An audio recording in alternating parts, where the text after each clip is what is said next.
Hola, ¿qué tal? Soy Dora Villalobos Mendoza y esto es Ecos de Mirabal, periodismo con visión de género. Mire, hoy vamos a hacer, porque estoy muy bien acompañada, un programa especial muy interesante. Vamos a hablar de mujeres guerrilleras. Vamos a hablar nomás de dos, pero la verdad es que ha habido muchas mujeres guerrilleras. Y Chihuahua tiene su historia en el terreno guerrillero y por supuesto participación de las mujeres. Cuando hablamos de la guerrilla, yo creo que todavía nos da como temor, como prejuicio, como que no le entendemos, pero me parece que vale la pena entender los movimientos guerrilleros en su más amplia explicación, ¿no? En su más en su más amplio entendimiento. Y dentro del movimiento guerrillero, ver la participación de las mujeres, de los hombres y las mujeres, pero bueno, hoy nos interesa de las mujeres. Y de dos mujeres en particular, de una chihuahuense, de Avelina Gallegos, una mujer, una joven, bueno, era joven, que muere en el movimiento guerrillero justamente, y de otra joven también, compañera del Che Guevara, que también muere en el movimiento guerrillero.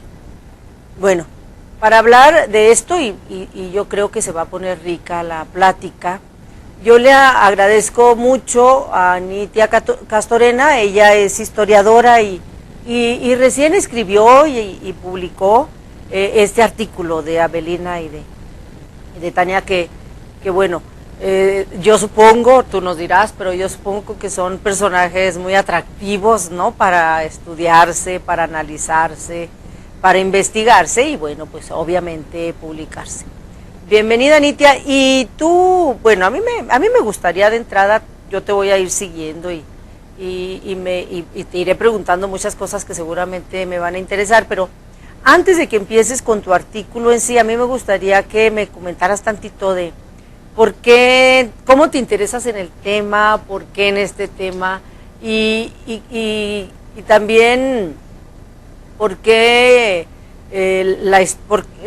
dentro de tus estudios de historia, tú eres historiadora, eres una profesional del tema. ¿Por qué es importante ir a la historia y rescatar estas y muchas más historias y más personajes, ¿no? Bienvenida. Muchas gracias por compartir además tu material. Bueno, primero que nada, pues muchas gracias por la invitación. Siempre es un gusto poder platicar contigo, intercambiar sobre las preguntas, tanto por qué es importante y cómo llego yo.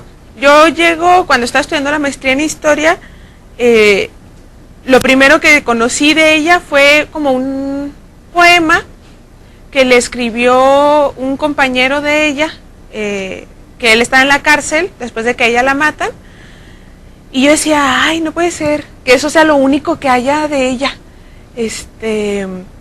Me intrigó mucho, empecé a preguntar, pues como le hacemos en historia, y empecé a encontrar a familia de ella, fui al panteón, descubrí un poco más sobre el grupo N, y ya en el trabajo de mi tesis, pues tuve la oportunidad de entrevistar a varias personas que la conocieron. Pues a Avelina la matan en el triple asalto bancario que hubo aquí en Chihuahua, el 15 de enero del 72, y ese es un reto en la historia, cómo reconstruyes a una persona que ya no está, y además que muere tan joven. Avelina tenía 26 años, que tantos vestigios te deja una persona en un periodo tan corto de vida, y pensando que sus últimos meses ella estaba en esta mezcla de clandestinidad, ¿no? Y de trabajo encubierto, digamos. Pues bueno, fue un mega reto. No era suficiente la información como para poder dedicar completamente mi tesis a ella sola. Entonces yo lo que hago en la tesis, finalmente logro construir un marco teórico y metodológico para abordar la participación de las mujeres en los grupos armados en Chihuahua. Y mi periodo va de 1965 al 72. Esto incorpora al Grupo Popular Guerrillero, el que asalta el cuartel de Madera el 23 de septiembre del 65. Luego de este surge el Grupo Popular Guerrillero Arturo Gamis, con Óscar González Eguiarte al mando, exterminado completamente en el otoño del 68.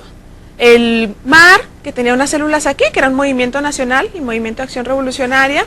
El movimiento 23 de septiembre, que no alcanza a tener acciones armadas, los detienen en una casa de seguridad en el DF. Y cierro precisamente con el Grupo N, ¿no? En el que Avelina era la comandante estatal del grupo, ¿no? Porque Diego, muchas veces se piensa que es Diego, y aunque bien Diego Lucero inició, él se va a México. Yo identifico al Grupo N como un antecedente de lo que sería después la Liga Comunista 23 de septiembre, porque era un grupo, había un comando central y lo que buscaban era hacer una organización guerrillera a nivel nacional, ¿no? Que aglutinara a todos estos grupos que estaban fragmentados en los estados. Lo que hago en el artículo que comparto ahora contigo, creo que explica bastante bien el por qué es importante. Virginia Woolf, esta escritora inglesa, decía, bueno, para integrar a las mujeres en la historia será necesario hacerle un apartado que diga, ahora sí, de las mujeres, o vamos a tener que reescribir la historia. Porque se había hecho costumbre narrar la historia de los movimientos y de los grupos armados a través de personajes principales, como si fueran actores principales, ¿no? Entonces, ¿dónde quedan ahí las mujeres? Todos los, como actores marginales, ¿no? Sin poder, pues quedan en los márgenes precisamente. Entonces, como yo retomo muchos planteamientos de la historia social para traerlo de los márgenes hacia el centro y narrar a partir de sus experiencias. En este caso, pues el artículo aborda a Tamara Bunkebider, alias Tania la Guerrillera. Ella era originaria de Argentina, nace en Argentina pues, pero sus padres eran originarios de la República Democrática Alemana, la RDA. Se regresa cuando es una niña allá y se integra muy rápido al partido. Desde los 15 años ella ya era un miembro activo en el partido, tanto así que le escriben una carta así como de buena conducta o de recomendación para que ella se vaya a Cuba una vez triunfada la revolución allá, para colaborar con las labores propias, ¿no? de una, pues ahora sí que un país revolucionario que surgía en principios de los 60. Entonces, tanto en Avelina como en Tamara yo encuentro muchas cosas en común. Avelina era originaria de Ciudad Juárez, ella estudia la normal allá, se viene aquí a Chihuahua para el proceso de su titulación, pero termina trabajando aquí como maestra, al tiempo que empieza a estudiar la carrera de Derecho en lo que todavía no era facultad, era la Escuela de Derecho. Ella fue parte del grupo de las Rosas de Luxemburgo. Con Irma Campos. Con Irma Campos, Ketty González, la licenciada Wong, y muchas otras muy reconocidas. Y cuando yo estudio la Sociedad Rosa Luxemburgo, que este es otro artículo, ¿sí? Pero una de las cosas que yo encuentro ahí, algunas de ellas están integradas en esta Sociedad de Ignacio Ramírez, que había los Nachos, que había hombres y mujeres. Pero Irma y Avelina y Ketty deciden salirse y hacer otra sociedad, que era la Sociedad Femenil Rosa Luxemburgo, las Rosas. Pero al final de cuentas las actividades que llevaron a cabo eran organización de conferencias y debates, de concursos de oratoria, tal como lo hacían los Nachos, y además un periódico mural que montaban en la escuela. Pero los temas que trataban eran también el hombre y la sociedad, el hombre y los problemas económicos actuales.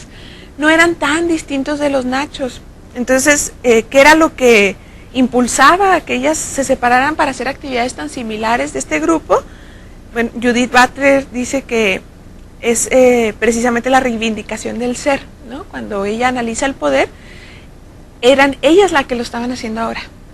Y eso cambiaba completamente el panorama. Aunque fueran actividades muy similares, el que ellas lo hicieran les daba ese poder de ser, claro, ¿no? Y de ser las convocantes. Aunque no contaran con las bases, digamos, que pudieran haber tenido al alcance. Esto es 1967. no contaban con las bases del feminismo, era un movimiento político, ideológico en ciernes, ¿no?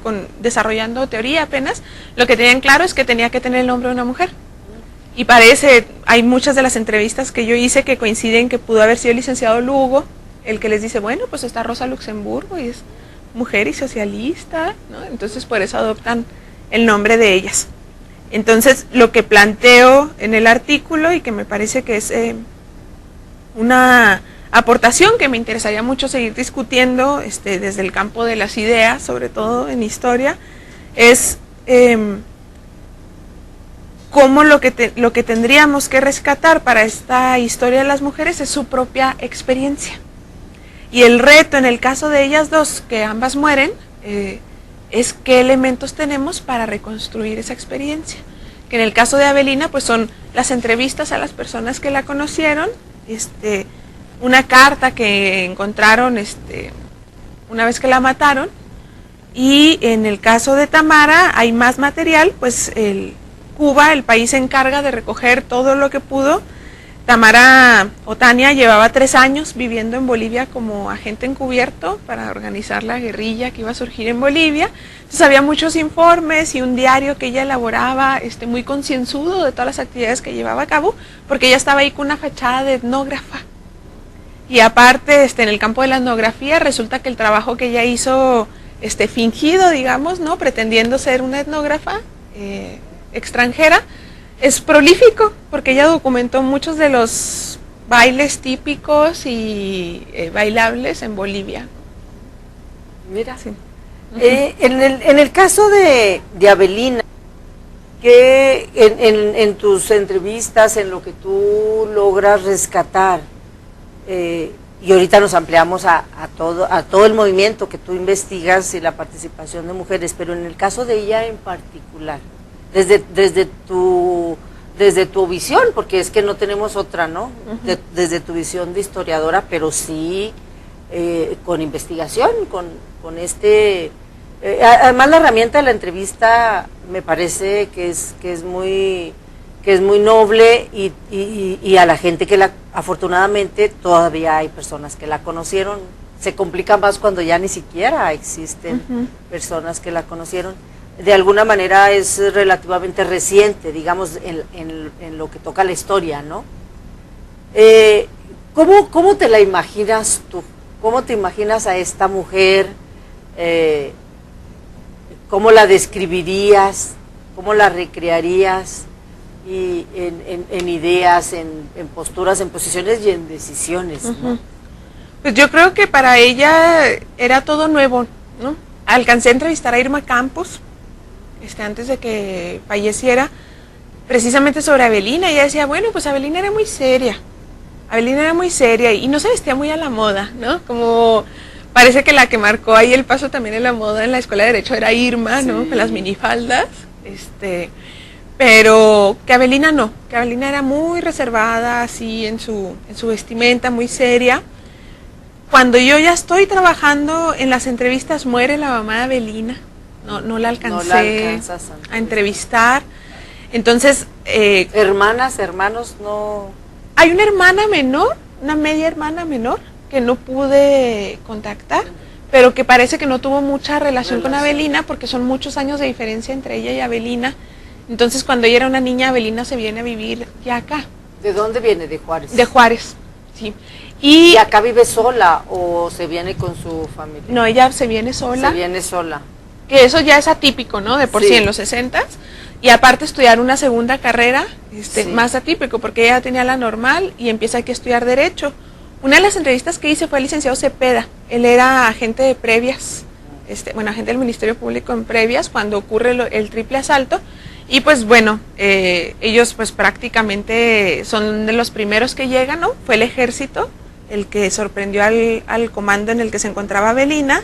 Ella muere de un disparo en la cabeza, pero luego de ella, lo primero que ella hace es repeler al ejército cuando entran al banco, y alcanza a dispararle a un comandante en la pierna, y le regresa con una bala en la cabeza, directo en la cabeza. Traen pasamontañas. Entonces dicen que fue una gran sorpresa para él cuando le quitan el pasamontañas y ven que es una mujer. Cuando llega el Ministerio Público a dar fe, ya la conocían. O sea, ni siquiera tenían que hacer un proceso de identificación de Avelina porque ya sabían que era ella. Porque Avelina había participado, pues ya estaba en 5º año de la Escuela de Derecho, había participado en todo el movimiento inquilinario en lo que ahora es la Colonia Villa. Entonces, de la Sociedad Rosa de Luxemburgo al movimiento inquilinario, no sé... ¿Ya como CDP o...? No. Todavía no. No, el CDP surge un día después del triple asalto bancario. El 16 de enero, ahí está Tribunal Popular, ¿no? Donde se funda el CDP. Y este Tribunal Popular se alza precisamente por el asesinato, como ¿no? consecuencia de Diego Lucero. Sí, porque ahí la Dirección Federal de Seguridad por un lado y la Judicial Estatal por el otro dicen cosas diferentes de cómo muere y en sitios diferentes, lo que lleva hacia una ejecución extrajudicial, ¿no? El licenciado Cepeda, que yo entrevisté, de hecho, él ha sido varias veces entrevistado por esta fiscalía mal-lograda que intentó Fox, ¿no? Para los delitos del pasado, por eso, y sigue siendo un delito, digamos que se sigue abierto, ¿no? No se sabe qué fue lo que pasó. Entonces, Avelina era prima hermana de la esposa de Diego Lucero. Entonces yo no tengo claro, las entrevistas no me dieron elementos suficientes para confirmar si Avelina conoce directamente a Diego, porque Diego fue presidente de la Sociedad de Alumnos de la Escuela de Ingeniería, cuando ella estaba en la Escuela de Derecho, y hubo mucha relación cuando los Nachos, y cada vez que luchaban, digamos, en las elecciones por la Sociedad de Alumnos, que lo haya conocido ahí, o que lo haya conocido a través de su prima, ¿no? De Lourdes. Entonces yo no tengo mucha claridad. Lourdes, a ella sí la pude entrevistar y ella coincide en que ella sí cree que haya sido un nexo familiar, así como, te conozco y después te topé en algo de la escuela y veo más o menos en qué ideas andas y luego te hago la propuesta, ¿no? Porque una de las actividades... ella es la que lo invita entonces al grupo. No, él la invita a ella. Él la invita a ella. Él la invita a ella. Y una de las actividades, este grupo... pues se le dice Grupo N porque no tenía nombre, Lucio Cabañas les decía los guajiros, porque una de sus actividades, al parecer, pues era proveer de armas a los grupos en el sur, más en el sur. ¿Por qué? Pues porque es un estado fronterizo, ¿no? Y ahí pues difícilmente podía haber habido otro nexo más fuerte que Avelina. Ella tenía tiempo en el movimiento guerrillero ¿o tenía poco? Tenía poco. Sí, era un movimiento que estaba surgiendo. No tenía, el movimiento en sí no tenía mucho. No tenían el año, al menos el comando aquí en Chihuahua. Yo no sé en los otros estados con el comando central era. ¿Y por qué ella es la comandanta? O sea, llama la atención eso. O sea, cómo logra ser. Yo creo que logra comandar, ¿no? Que tiene que ver con su experiencia política. Porque te digo, ella venía de tanto de la Sociedad Rosa Luxemburgo como del movimiento inquilinario, y era la mayor de los que estaban aquí en Chihuahua. Sí, era de las más grandes, entonces supongo que tuvo que ver con eso. Atípico también. Sí, y algo, fíjate, que yo encuentro tanto en Tamara como en Tania, es que quienes más hablan de ellas, pues las dos mueren, ¿no? Quienes más hablan de ellas son hombres. No hay mujeres hablando de ellas, ¿no? Que ese es uno de los retos también para la historia. Hay un ensayo muy bueno de una teórica y filóloga, Gayatri Spivak, que se llama ¿Puede hablar el subalterno? Entonces, en este ensayo, la respuesta que ella da, o sea, el ensayo se titula así como una pregunta, y la respuesta es no puede hablar. ¿Por qué no puede hablar? ¿Porque no tiene voz? No, porque no hay un campo de enunciación que reciba su voz. O sea, digamos, no está preparado el entorno para escuchar lo que están diciendo, ¿no? Lo que está ocurriendo. Entonces, ese es todo un tema, ¿no? Que sean hombres los que están hablando, y te digo que cuando yo leo esto de Avelina, yo digo, no puede ser, porque era eso, y un acróstico así con sus iniciales, que decía, ay, no manches. Tú, para hacer esta investigación, entrevistas a hombres que la conocieron, a más hombres. En realidad mis entrevistas están muy equilibradas, en el caso de Avelina, para reconstruir a Avelina, están muy equilibradas entre hombres y mujeres, gracias a la Sociedad Rosa Luxemburgo, porque entrevisté pues, a Irma Campos, a Ketty González, a la licenciada Cecilia Wong, entrevisté también a la maestra Carmen Monares, que también la llegó a conocer, O sea, hubo varias entrevistas que me ayudan un poco a reconstruirla, más del hombres, ¿no? Hombres que sí, o sea, su relación, bueno, queda muy claro con estas mujeres en el terreno de la política, del debate, pero su participación ya en el movimiento guerrillero es básicamente con hombres. Sí, ella era la única mujer. Era la única mujer. Ella era la única mujer. Eso llama la atención. Sí, también. y era la comandante. Y esta es una de las cosas, fíjate, que yo digo en el artículo. Ambas, tanto Tamara como Avelina, ingresan a estos grupos armados en una condición de subordinación. Pero puede haber sido, o sea, si decimos que porque son mujeres, estuvieron excluidas siempre y las relegaron, no es un análisis. Ya lo estás determinando, es mujer, entonces está excluida. Y ya no nos deja profundizar sobre las relaciones de poder. Yo creo que ellas ceden a esta subordinación, aunque no venían, pero para nada, de ser subordinadas. Ninguna de las dos, porque en el caso de Tamara, te digo que ella era del partido, que era difícil, había muchas cosas que probar. ¿Sabes lo que era lo duro, no? El socialismo duro del entonces. Ella tenía que probar muchas cosas para que le permitieran ingresar, y le permiten ingresar a los 15 años. ¿No? Y muy rápido le permiten que viaje a Cuba para labores de colaboración con la revolución. Y estando en Cuba, ella hacía traducciones en las noches, era guía de grupos de personas de otros países que llegaban también a la isla, y ella pues era trilingüe, ¿no? Entonces hacía de traductora. También llegó a trabajar en el corte de caña, en construir escuelas. Hay fotos de ellas junto al Che. Y fíjate, una de las cosas que desde el género nos dice mucho, lo que decían de ella cuando la matan en Yancahuazú, es que era la amante del Che. Cuando el Che estaba casado, y era muy respetado, era un hombre pues, bastante mayor que Tamara, o sea, para nada pensaríamos, ¿no? Con principios de feminismo, que necesariamente haya sido así. Y muchas de las cosas que se relatan en el diario lo dan muestra, ¿no? Para empezar, Tamara ni siquiera tenía que haber estado en la sierra. La labor de ella, por tener toda esta ya fachada construida como etnógrafa, su labor era estar en la ciudad. Lo que pasa es que ella va a la sierra, en Yancahuazú, a llevar a este periodista, Reyes de Bre. Hay un cerco del ejército en el momento en que ella está ahí arriba y ya no puede volver a bajar a la ciudad. Entonces se queda ella, digamos, atrapada en la sierra. No hay botas de su talla, no hay uniformes de su talla. Tiene que andar en la sierra selvática de Bolivia con unas botas de una talla más grande que la de ella. Y se dedica a rastrear todo lo que se escucha en el radio, la información que hay sobre este cerco militar. Se dedica a hacer, digamos, los tantos de provisiones para las columnas, y a preparar los alimentos, y etcétera, etcétera, etcétera. Y todavía dice Pombo, uno de los soldados que estuvo con ella, que sí sobrevivió él, dice, bueno, y ella hacía además pues cosas que por ser mujer podía hacer mejor que nosotros, porque nos surcía los botones y los uniformes. Entonces yo decía, no manches, una mujer guerrillera, entonces tenía que hacer todo lo que hacían los compañeros, además las cosas asignadas a su sexo, ¿no? Para demostrar que sí, mucho más trabajo, como lo vemos ahora en muchas otras situaciones, ¿no? Que es más evidente que el esfuerzo que tiene que hacer una mujer para algo que un hombre con un esfuerzo medianamente normal lo puede lograr, ¿no? Entonces, yo creo que Tamara cede, digamos, a esta subordinación para integrarse al grupo, porque era lo que ella quería. Digo, si ella viaja desde Alemania hasta Cuba buscando integrarse, pues obviamente era lo que ella quería, pero una vez que ella hace la gente encubierto, hay en uno de sus diarios, ella dice que le contesta al que fue, tenía visitas, ¿no? de control, digamos, de inspección, a ver cómo iba su trabajo encubierto, y en una de estas visitas, él le está dando instrucciones de algo, y ella le dice, ok, y él le dice, a ver, repíteme lo que te dije. Pero no estoy estúpida, porque te tengo que repetir lo que ya me dijiste que esto y esto, ¿no?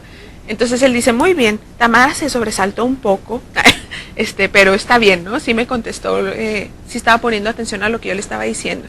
Pero ella, digamos que se enfrenta ya a sus superiores una vez que ella ya tiene el poder ahí.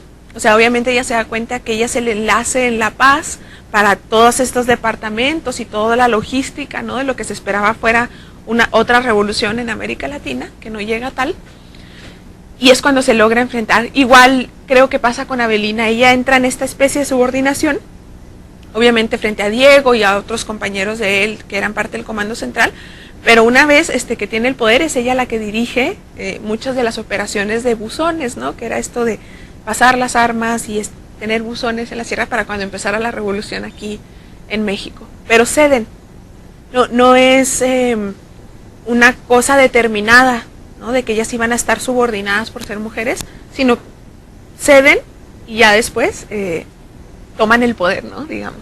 Sí, lo que a mí me llama la atención, no sé qué tanto hayas tú detectado, pero justamente por esa complicación que todavía tenemos las mujeres, pero que en los 60 tenían más en la lucha por el poder, por esta complicación el participar, porque luego lo analizamos y decimos, bueno, la participación guerrillera de los hombres quizás se facilitaba en muchos sentidos, pero incluso en que no hubiera prejuicios, es decir, pues si son hombres pueden participar, ¿no? A nadie le extrañaría, ¿no? Uh-huh. Pero luego participan las mujeres y entonces llama la atención desde su misma gente, si es que sabía alguien, uh-huh, o sea, sus personas allegadas, quien fuera, hasta sus mismos compañeros, porque uh-huh, la mayoría son compañeros, ¿no? Uh-huh. Pero yo creo que en esas condiciones, si las mujeres decidían participar, tenía que ser con tanta fuerza, o sea, sus decisiones con tanta fuerza, que eran mujeres con un carácter y con una determinación a veces hasta más fuerte que los hombres. Uh-huh. Entonces, porque tenían que contravenir muchas cosas, y eso al final te da muchas fortalezas, ¿no? Entonces, yo así me las imagino, como mujeres poderosas en el sentido de la personalidad, pero también de las determinaciones, de las decisiones. Uh-huh. Y entonces, por eso no extraña que en esos ambientes tan masculinos, aún así, porque debe de haber sido muy difícil, logren sobresalir en algunas cuestiones, ¿no? Uh-huh. Liderazgos, pues, aunque se dan y hagan, terminan haciendo o al mismo tiempo hacen actividades estereotipadas, como uh-huh, estas cosas de cocinar y coser y cosas de esas, ¿no? Pero lo poquito que yo he indagado de las mujeres que han participado en la guerrilla, porque además hay que decir que en México, en toda Latinoamérica, pero en México son muchas las mujeres que han participado en la guerrilla, ¿no? Muchas. Uh-huh. Muy invisibilizadas, pero son muchas realmente. Y todas traen este respaldo de ser mujeres muy poderosas, ¿no? Muy determinantes. Sí, yo no sé si todas, porque por ejemplo a mí me impacta mucho el caso de El Salvador, ¿no? En la guerrilla, mujeres que entran en la guerrilla y una vez resuelto, entre comillas, conflicto, regresan a sus actividades normales, pero no precisamente con poder por haber participado, sino con golpes emocionales fuertísimos por lo que fue aquello, razón, ¿no? Sí. Entonces, no sé, en esos casos también, digo, no es posible, el hubiera no existe, no podemos saber qué hubiera pasado con Tamara y Avelina si no las hubieran matado. Exacto. O sea, cómo hubieran continuado ellas, o lo que pasa en Nicaragua, ¿no? Ay, sí, muy padre, están combatiendo todas, pero a la hora de establecer el gobierno, no quedan las ahí, dejan fuera, sí. No quedan en los lugares de poder. Entonces, ¿cómo reconstruimos esta memoria, esta parte de la historia, sin hacerlas víctimas? Sí, ¿no? Porque si vamos a decir, híjole, entonces pobrecitas, si lucharon nada más y las usaron, ¿no? Pues vamos a lo mejor hubo algo, ¿no? A lo mejor hubo no todas regresaron así, Entonces es un reto enorme desde la historia de las mujeres, construir, digamos, estos campos de enunciación, ¿no? Para la historia, de cómo nombrarlas a ellas, cómo verlas, cómo tratar de restituir la complejidad que debe haber implicado. El que era la pareja de Tamara, participa en un encuentro de mujeres en Morelos, no me acuerdo si fue el 2001 o 1999, y el encuentro se llamaba Mujeres de Anáhuac, que era de América Latina y demás. Como Tamara está muerta, lo invitan a él porque él era la pareja de Tamara, y él llega y dice, bueno, Tania era una mujer como pocas, pues porque fue guerrillera y porque luchó y tenía sus convicciones muy claras y siempre la revolución para ella fue una prioridad. Pero también era una mujer como todas, que quería casarse y tener hijos. Habíamos dicho que cuando ella regresara de Bolivia íbamos a ver esa posibilidad, ¿no? Y yo no sé, bueno, él lo cuenta así, pero cuando Tamara estuvo en Bolivia, por ejemplo, que pienso que es otra de las razones del poder, ella utiliza de cierta forma este estereotipo de género, ¿no? Cuando una persona muy cercana al gobierno en Bolivia intenta seducirla.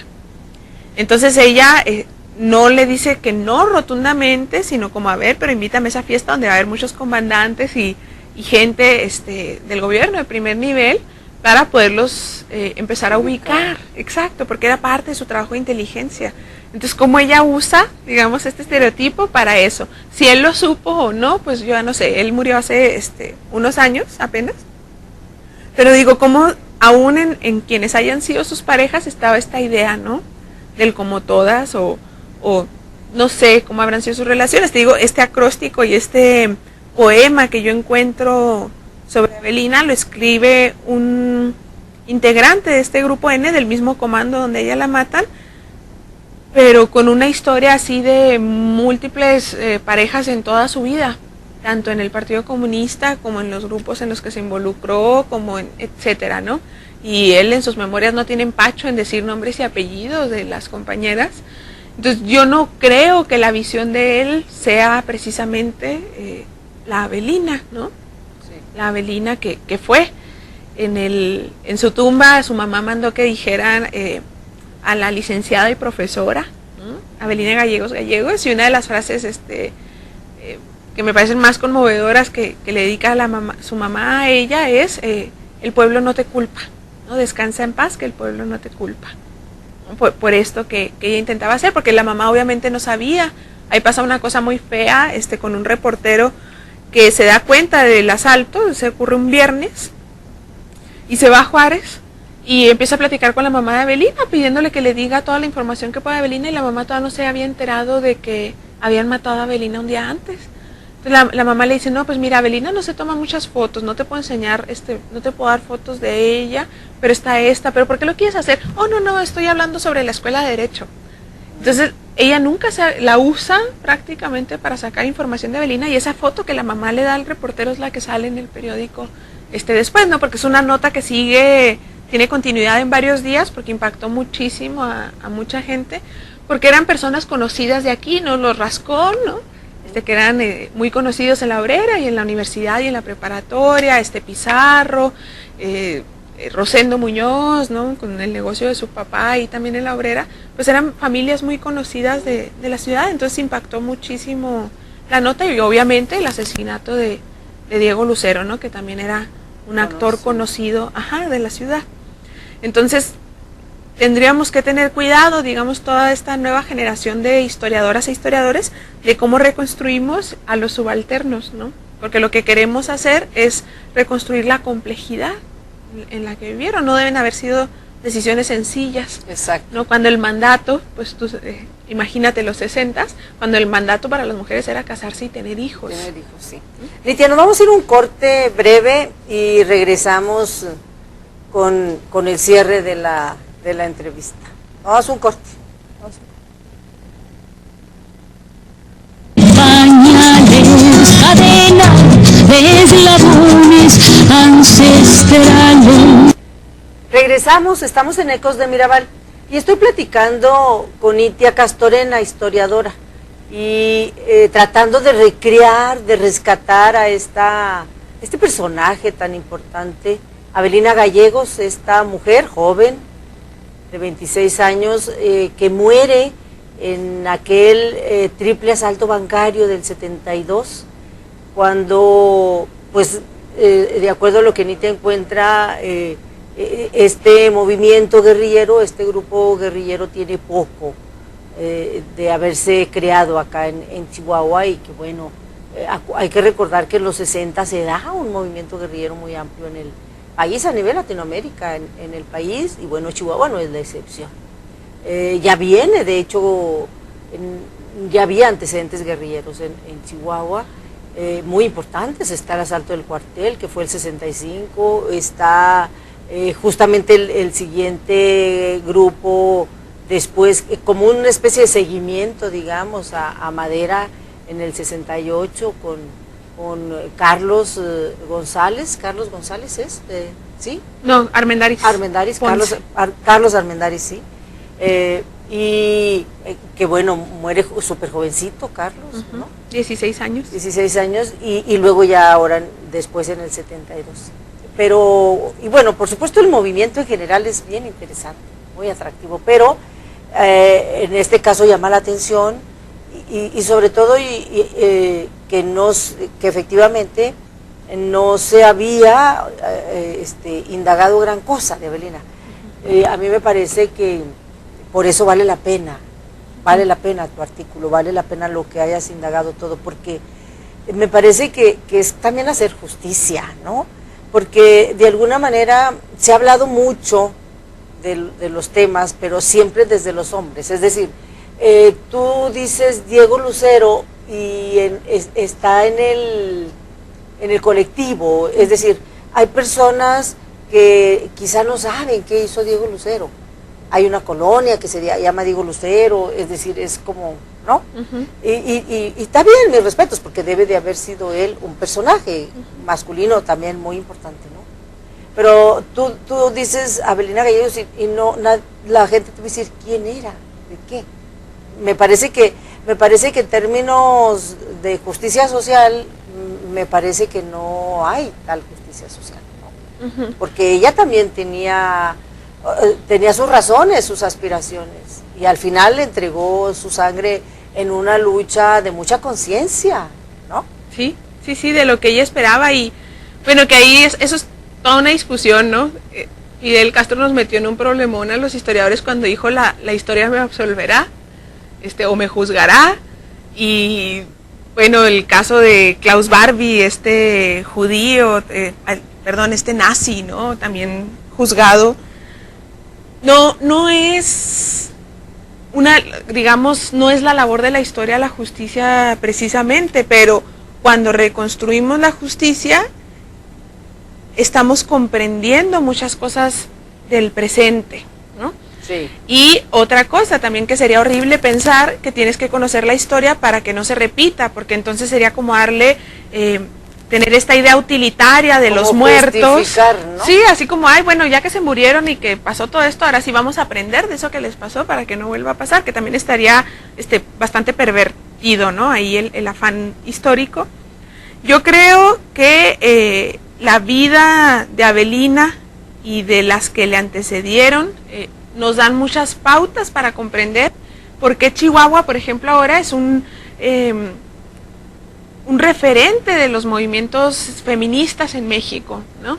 No conozco, y conozco bastantes, otro estado donde se aglutinen todas las organizaciones de mujeres, tanto en situaciones coyunturales como en causas comunes, amén de que tengan sus propios principios y objetivos como organizaciones en lo individual.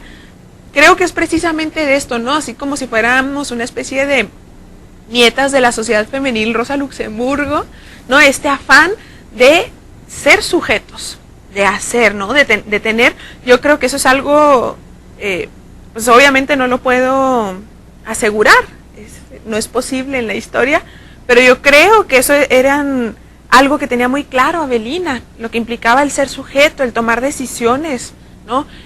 Decisiones sobre su vida personal, sobre su vida laboral, decisiones que tenían que ver con esta especie de transición que muchas personas vivieron de ser parte de un movimiento de izquierda público, conocido, a irse a la clandestinidad. Cómo vieron que se iban como cerrando puertas de negociación con el gobierno, y lo peligroso que es cuando esto ocurre, ¿no? Cuando un palacio de gobierno cierra las puertas, y cierra los oídos y cierra los ojos a lo que está ocurriendo. Y cómo Chihuahua, como un estado tan particular por su tamaño, por su condición de frontera, por sus antecedentes desde la Nueva Vizcaya, forma un espacio único para estas reflexiones, porque no hay otros ejemplos, ¿no? A nivel nacional que incorporen todas estas, pues no sé, cuestiones paradigmáticas que tendría el Estado, hasta incluso de la situación geográfica, de la lejanía. Cuando uno habla del movimiento estudiantil en México, inmediatamente la referencia es 1968 y Tlatelolco, ¿no? El 2 de octubre, pero precisamente en un artículo que está trabajando una colega, Alicia de los Ríos, ella habla de cómo Chihuahua tendríamos que construir nuestra propia historia del 68, porque aquí tenemos varias cosas. Para empezar, la huelga de la Escuela Hermanos Escobar en Juárez, ¿no? En ese año, y cómo se resuelve, cómo es el proceso, cómo se juntan, digamos, con la escuela de Derecho, ese da surgimiento a la escuela de agronomía que tenemos ahora, bueno, la facultad que está en Delicias, a partir precisamente de la huelga de la Hermanos Escobar, y es el 68. O tenemos en la sierra a Carlos Armendáriz Ponce, a Óscar González Eguiarte, a unos de los Gaitán, muriendo cerca de Tezopaco, en Sonora, a manos del ejército, en el otoño del 68. Entonces tenemos nuestra propia historia regional de lo que ocurre tanto en movimientos sociales, estudiantiles y de la guerrilla en Chihuahua, ¿no? Somos un campo bastante vasto para la investigación, y yo creo que podríamos dar muchos elementos, ¿no? A partir de esto. Las mujeres, pues no se diga, ¿no? Que en el asalto al cuartel de Madera, que esto ya no es precisamente el artículo, sino de la investigación más amplia, que es mi tesis, parte de lo que encuentro yo es a qué le llamas participar en un grupo armado, ¿no? Y la idea de que participó en un grupo armado quiere decir que tomó armas y se fue a entrenar y disparó. Eso es estar en un grupo armado. Cuando hubo mujeres viudas o parejas de hombres que tuvieron que huir, que sufrieron la represión del Estado en carne propia. Tuvieron que abandonar su pueblo, tuvieron que cambiar radicalmente su estilo de vida a partir de estar relacionadas familiarmente o en relación de pareja con los integrantes. Sí, o esconder al marido, o esconder a los hijos, o mantener a los hijos. Exacto. ¿No? Lo que implicaba. Y cómo los hombres que se integraban en estos grupos armados tenían esta especie de permiso de no proveer, porque ese es el estereotipo, ¿no? El hombre es el proveedor. Entonces está bien, puedes no proveer a tus hijitos porque estás buscando la justicia para todos los niños y niñas del mundo, ¿no? Entonces se te permitía, pero si eras mujer, no. O sea, integrarte no te eximía de tu estereotipo de género, de tu rol, lo tenías que seguir cumpliendo a la par de haberte integrado, ¿no? Entonces, cómo los impactos son diferenciados y también la valoración que le damos en el presente a estas actividades, ¿no? Sí. Y desestimamos las que implicaron ser buzón o ser correo o fungir, como parapetos o no, coartadas. Las desestimamos y no las desestimamos porque por otra cosa pues que lo femenino, ¿no? Porque no eran eminentemente masculinas. Que fíjate, en el grupo que sigue al Grupo Popular Guerrillero, el Arturo Gamis, algo que me llama muchísimo la atención de ese grupo es precisamente las acciones, llevaron a cabo acciones específicas alrededor de las mujeres, digamos. El Grupo Popular Guerrillero es así como naturalizado, ¿no? Pues era un grupo eminentemente rural, ¿no? Sí. Al menos en su nacimiento, en todo el proceso, pero en el GPGAG, como que ya era una mezcla muy homogénea, digamos, de urbano y rural. Y por ejemplo, con un compañero del grupo que se sube a la sierra, como les decían ellos, se sube a la sierra, pero él era sastre y tenía toda su familia aquí en Chihuahua. Lo que hace el grupo que se queda en Chihuahua es así como juntar una colecta, ¿no? para estársela llevando a la esposa semanalmente. La señora. A la señora para que pudiera seguir manteniendo a sus hijos, en lo que su esposo, pues ella ni sabía en qué lugar ni nada, ¿verdad? Pero ella sabía que se había ido a algo, ¿no? Entonces, ningún otro grupo que yo conozca hizo esto. Óscar González Eguiarte visita a Diego Lucero para decirle que pues vámonos, ya nos subimos, ¿no? Ya estaban desde entonces las intenciones de Diego, esto es algo que me dice Lourdes en la entrevista, pero a Lourdes, a su esposa, para empezar acaba de nacer Diego Lucero Estrada, el hijo, y a Lourdes la operan de emergencia, ¿no? De una operación súper complicada y delicada, que se iba a morir, ¿no? Si no la operaban. Entonces estaba apenas en recuperación, tenía unos días que le habían dado de alta del hospital. Entonces en ese momento llega Óscar a invitar a Diego a decirle, mira, pues ya está esto, está muy organizado, consolidado, vámonos a la sierra. Y Diego le dice, no, ¿sabes qué? Yo ahorita no puedo dejar a Lourdes así. Que también no conozco otro caso, ¿no? Donde esta conciencia, digamos, de la solidaridad, no nada más para con mis colegas revolucionarios varones, sino con las mujeres, ¿no? Y en este rol. Y Diego, según lo que me comenta también Lourdes en la entrevista, invitó muchas veces a Lourdes a integrarse tanto a los círculos de estudio en los que estaba él, anterior a su ingreso al grupo armado, como ya a organizaciones más tendientes a eso, y ella siempre dijo no. Y él siempre respetó esa decisión, ¿no? Que también es algo que me parece, se me hace de los grupos más paradigmáticos, ¿no? De estos grupos que yo he analizado aquí en Chihuahua con respecto al trato con las compañeras. Sí, porque en este caso de Diego, que también, bueno, pues un personaje llama la atención, y de todos, pero bueno, de él como se conoce un poquito más esta complicación de tener esposa e hijos, ¿no? Y ahora Diego hijo recrea y bueno, él también ha investigado y de alguna manera ha entendido, ¿no? Estos procesos. Que es precisamente lo que él dice, ¿no? Cuando publica su libro, Sueños Guajiros, es tratar de comprender el proceso de su papá, ¿no? O sea, qué era lo que había vivido y cómo lo vivió, y él hace un montón de entrevistas, que no hay otro lugar donde conseguirlas más que en el libro. Estaría padrísimo para cualquiera de aquí de Chihuahua tenerlo y leerlo. Y yo creo que es precisamente esta personalidad de Diego, ¿no? La que de cierta forma impulsará o permitirá el desarrollo de Avelina hasta ser la comandante en el estado del Grupo N. Sí, exacto, quizá a lo mejor no hay que perder de vista esto, ¿no? Es decir, este personaje de Diego cerca de Avelina. Y esa sería otras, digamos, usos del poder de las mujeres en la historia, en el pasado, pues, que pudiéramos detectar. Dice Hannah Arendt que los revolucionarios no son los que pelean por el poder, sino los que cuando lo ven en el piso lo toman, ¿no? Cuando ya se cayó. Entonces, aprovechar las coyunturas, ¿no? No digo que nadie estuviera en el piso, sino cómo aprovechas esa coyuntura para tener poder, y no un poder de este masculinizado tradicional que conocemos, que es para usarlo en contra de alguien, sino un poder para ser. Exacto. O sea, para poder ser ella misma, ¿no? Como sería el caso de Avelina. Exacto. Nitia, muchas gracias, se nos fue el tiempo, seguramente seguirás indagando y bueno, pues nos seguirás compartiendo, ¿no? Claro que sí, muchas gracias. Investigaciones. Gracias.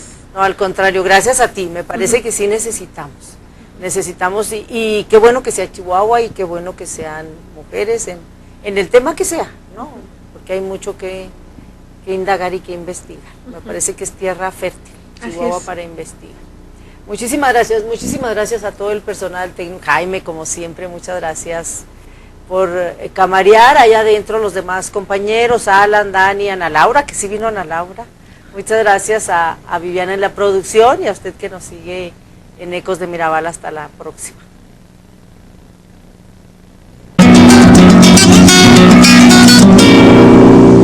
Mujer, si te han crecido las ideas de ti.